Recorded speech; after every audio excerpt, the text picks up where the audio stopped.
What if I told you? A maid's daughter once sat at a poker table, where millionaires laughed at her. And by the end of the night, she did not just win the game. She changed the life of the man telling you this story. I was there. I watched arrogance turn into silence, wealth turn into dust, and a quiet girl rewrite destiny with a single move. But the real story? It is not about the money. It is about what happened after that night. The betrayal, the struggle, the rise to billions, and the moment I risked everything again, only to discover what true winning really means. Stay with me, because this story will change the way you see success forever. Beat me and win $1 million. The poker pro mocked. I remember the way the room smelled. Cigar smoke and polished wood. Money soaked into every surface. I was not always the man they see now. Not the billionaire. Not the legend they whisper about. I was a boy who counted coins under a flickering bulb, while my mother cleaned floors that never belonged to us. That night, I stood behind her, a maid in a room full of kings. And then, she walked in. Her daughter. Simple dress. Quiet eyes. But a mind that felt like it saw through everything. They laughed when she sat down. I did not. Because I knew that look. It was the same look I had the day hunger stopped feeling like pain and started feeling like purpose. Beat me, he said again, smiling like victory was already his. She nodded. No fear. No pride. Just stillness. Cards moved. Chips clicked. Time slowed into sharp fragments. She lost the first hand. Then the second. Whispers grew. I felt something break inside my chest. The same old fear. The same helplessness I had sworn to bury forever. Had I been wrong? Had I placed hope on another illusion? Then she looked at me. Not at the table. Not at the money. At me. And in her eyes, I saw something impossible. Not desperation. Not doubt. But trust. The kind that asks nothing, yet gives everything. And in that moment, I realized something that changed my life. She was not playing for the money. She was playing to prove that we were not small. That we were not invisible. That we were not meant to stay where the world had placed us. The room grew silent as she pushed her chips forward. Every last one. Gasps cut through the air. The pro leaned back, amused, certain. I felt my heartbeat in my throat, my past clawing at me, my future hanging on a single breath. And then, she revealed her hand. Everything changed in that instant. But not in the way anyone expected. Because what she won that night was not just money. It was the first door to everything I would become. The table did not erupt. It froze. As if the room itself refused to accept what had just happened. The champion's smile collapsed slowly, like a building realizing it was already broken. You planned this, he said. She shook her head. No, she answered softly. I understood you. Those words stayed with me. Long after the money. Long after the night. Because that was the moment. My life split in two. The boy who survived. And the man who would build. The $1 million felt heavy in my hands. Not like wealth. Like responsibility. Like a test. I wanted to run. To spend. To breathe without fear. For the first time in my life. But she stopped me. Easy money disappears, she said. Her voice steady. Her eyes unshaken. Build something that cannot be taken. I did not understand then. But I listened. Days turned into months. We worked in silence. In borrowed rooms. With peeling walls. And sleepless nights. Every failure felt personal. Every rejection cut deeper than hunger ever did. Investors laughed. Doors closed. Once again, we were invisible. And then, the betrayal came. A man I trusted took everything. The money. The idea. The future I had started to believe in. I remember sitting on the floor. Back against a cold wall. Hands empty again. But this time, the emptiness felt worse. Because I had seen what was possible. I am tired, I said. Not angry. Not broken. Just tired. She sat beside me. Close enough that I could feel her warmth. Against the cold. You can stop, she whispered. And for a moment, I wanted to. God, I wanted to. But then she took my hand. Not to pull me up. Not to push me forward. Just to remind me. I was not alone. And somehow, that hurt more than the loss. Because it meant I had no excuse left to give up. So I stood again. With nothing. Except her. And a fire. That refused to die quietly. We started again. No money. No safety. Just scars. And something stronger than hope. Discipline. I worked until my hands forgot what rest felt like. Cold mornings. Empty stomach. Eyes burning under dim light. That flickered like my doubts. She stayed. Not behind me. Not ahead of me. Beside me. Always beside me. When I rushed, she slowed me down. When I doubted, she reminded me. Pain is not your enemy. It is your teacher. Years passed. Not success. Work. Failure.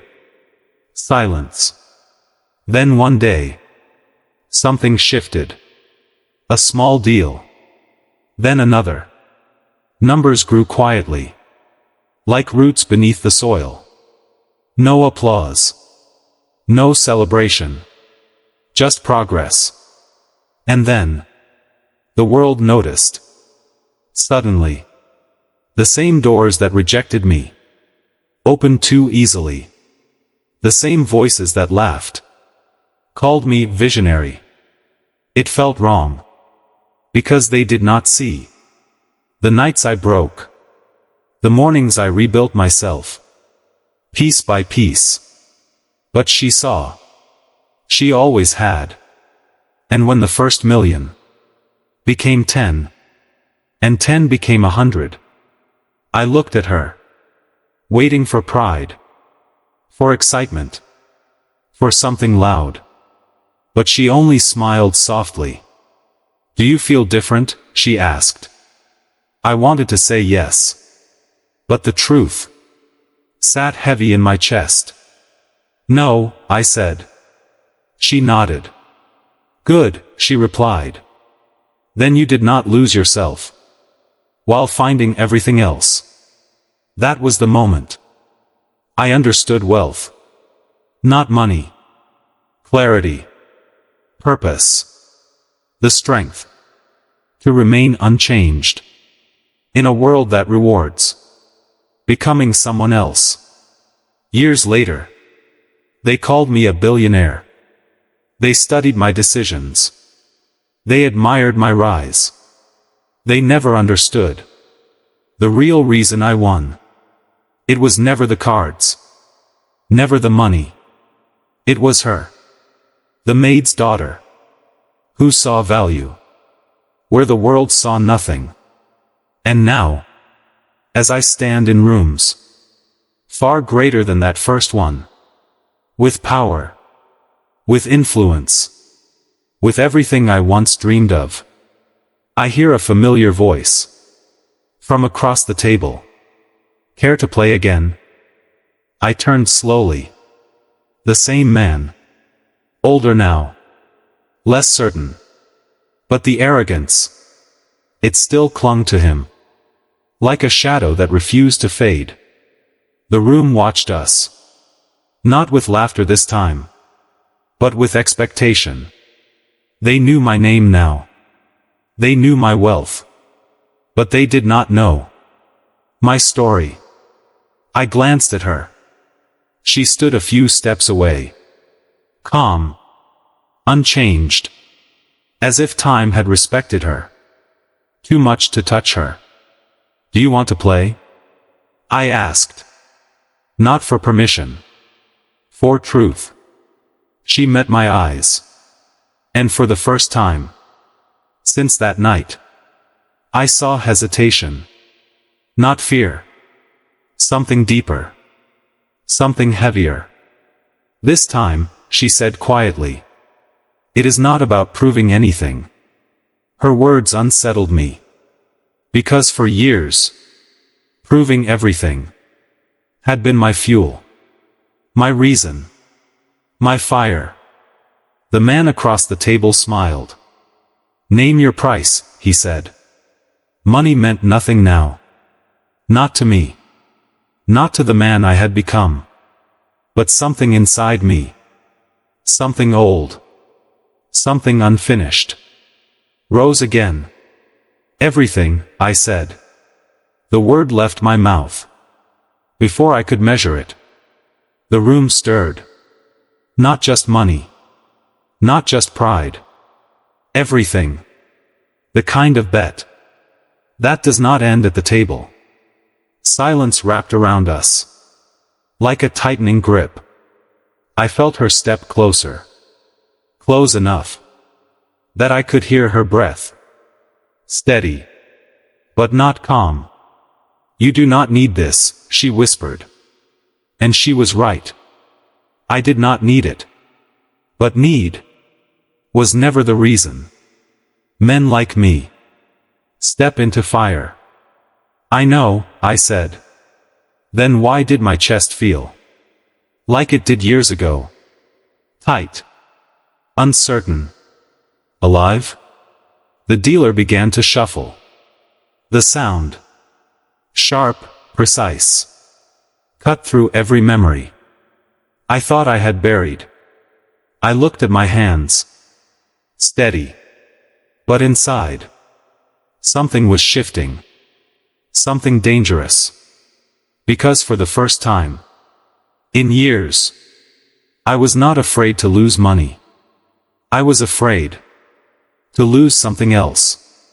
Something I had built with far more than wealth. The cards were placed in front of me, face down, waiting. I reached forward. His eyes held something new. Not arrogance. Fear. Real fear. And suddenly, I understood. This was not the same game. Not the same night. Not the same man. I looked at the cards. Then slowly pushed them away. A murmur spread across the room. Confusion. Shock. Fold, he asked. His voice uncertain. I shook my head. No, I said quietly. I am done playing. Silence fell heavier than any bet. You walk away, he pressed. Almost desperate now. From everything? I stood. And for the first time in my life, I felt no need to prove him wrong.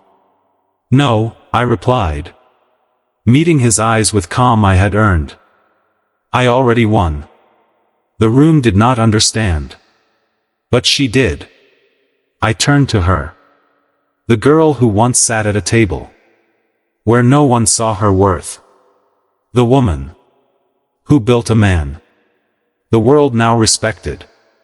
Her eyes softened. Not with pride, but with peace. And in that moment, I realized the truth I had been chasing all along. Winning is not taking everything from someone else. It is becoming someone who no longer needs to. We walked out together. No applause. No noise. Just quiet steps. Echoing a journey. From nothing to enough. Because wealth is not measured by what you hold in your hands, but by what you refuse to lose in your heart. And as the doors closed behind us, I understood something simple. Something final. The greatest victory of my life was never the million. Never the billions. It was learning when to walk away and who to walk with.